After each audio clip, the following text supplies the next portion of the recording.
Di ba sinabi mo kanina, nag-stop ka sa college. Second year, criminology. And the reason is, ba't ka nag-stop? Gawa ng financially din po. Financial. Sino ba nagpaparal sa'yo? Nung time ko na nag-schooling. Nag-school ka. Ay, sarili mo? din. Taray. Hindi ba parang hindi ba siya mahirap? Time management na lang po talaga. Yun lang talaga kailangan, time management. Mahirap siya, syempre, kasi talaga, ang kalaban mo talaga doon, pahinga, tulog, ganun. Wala kang tulog nun? Minsan natutulog na lang ako. Minsan natutulog ako sa pagka-break time sa store, ganun. So parang, pero parang regular student ka? Yan talagang, tulad ng ibang estudyante na hindi nagtatrabaho. Regular, kompleto yung units yun. Ganun ka. So, mahirap talaga yun. Kasi nakikita ko yun natin sa mga klase ko, yung mga nag-working student. Meron kasi ako naging kaklase, nanay na siya, tapos parang gusto niya lang ituloy yung ganon, kasi pangarap niya yatang maging, di ba kung maglo-doktor siya, ganon. Nag-work siya sa pharmacy, tapos nag-aaral siya. So, hindi ka nang hingi ng support sa family mo? Hindi. Bakit? Kasi, nangingi naman ako ng support, pero hindi ganun ka yung needs ko talaga. Hindi ko ganun. So, ano masasabi mo tungkol sa edukasyon dito sa Pilipinas? Yung sistema ba? Ang hirap. Anong comment mo? Kasi di ba dito sa Pilipinas, yung education system, at some point parang pinahirap ng gobyerno, di ba? Kasi ang reason daw kasi nila nun, kaya daw nag-K-12 kasi pag yung iba daw, kunwari gusto mag-abroad, ganon. Okay na. Yung mga nakukuha nilang work, mabababa, ganon. Kunwari nursing ka, nagtapos dito, pagdating mo sa ibang bansa, caregiver ka. Depende sa bansa. Yun, depende dapat sa bansa. Yun nga yung sinabi na parang ang late daw masyado ng Philippines pagka sa education. Kasi hindi tayo nakakita 12. Sa ibang bansa daw, nauso nga yung K-12, gano'n. Dito naman kasi sa Pilipinas, parang nakikiuso lang sila sa mga Pero hindi nila kayang panindigan. Siguro sa umpisa ang ganda, pero habang tumatagal, mas pinahihirap nila yung sitwasyon ng mga Kasi di ba, syempre hindi naman lahat ng Pilipino may access sa magandang education. Lalo yung mga nasa mababa talaga yung estado ng buhay. At some point ba, nahirapan kang mag-adjust? Nag-K-12? Kasi di ba ine-expect natin, after itong high school, college na ako. Tapos na. 4 years na lang, tapos na ako. Nung una, nakaka-excite kasi may voucher, gano'n, makakapasok sa ibang school. Private, no?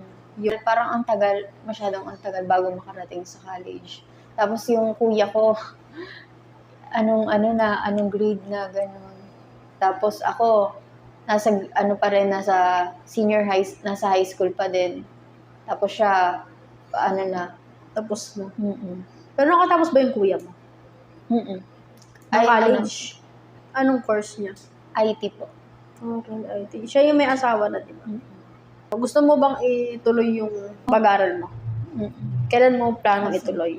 Ngayong year din pagka. Ngayong year? Nag-stop ka kasi gusto mong mag-giveaway para sa kapatid mo. Okay na ba sila?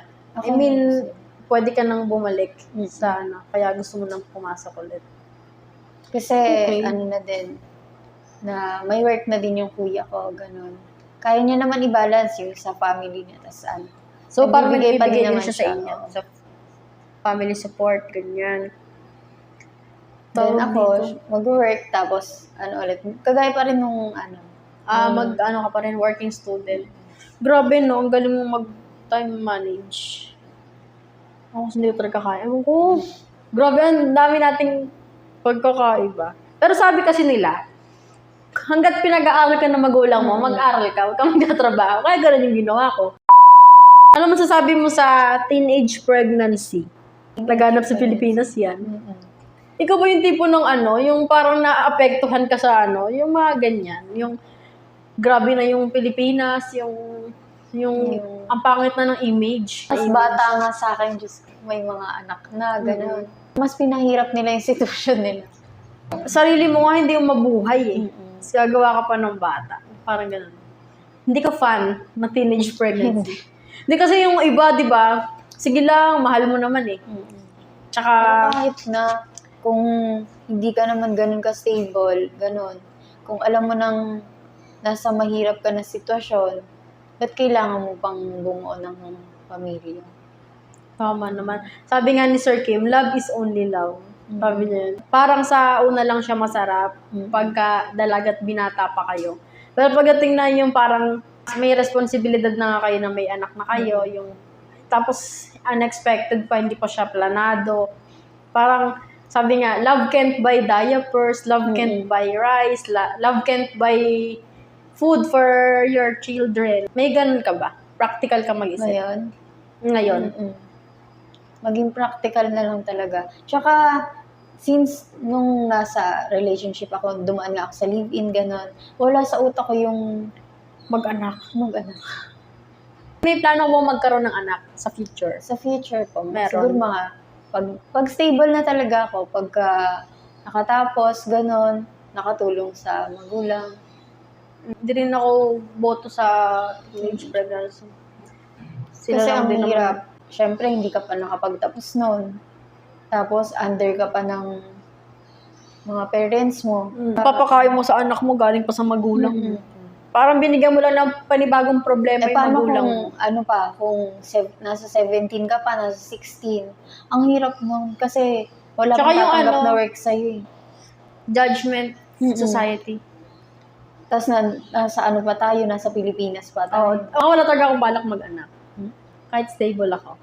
Hindi ko alam. Parang, hindi ko kaya maging nanay. Pero Hindi. siguro naman, pagka dumating yung point na, Siguro pag dumating yung point na malungkot na ako, yung parang naiingit na ako sa ano, siguro baka. Pero ngayon wala sabi talaga. din kasi nila, parang okay naman daw kasi talagang magkaanak ng medyo bata pa.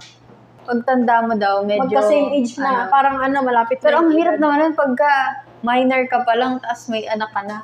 Di ba? Ang hirap ng pagdadaanan mo. Gaano kahalaga sa iyo ang pamilya? Sobrang halaga nila. Lalo na ngayon. Mas, kumbaga, sila kasi yung sa nanay ko naman, open naman ako kahit yung sa heartbreak nga nakakapag-open ako doon. Nakalose ka sa kanya. Naman, nagpapayo lang rin sila, ganun. Lalo na yung mga tito ko, pagka kunwari may... Close ka sa kanilang lahat.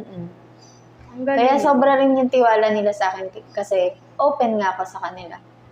Ganun.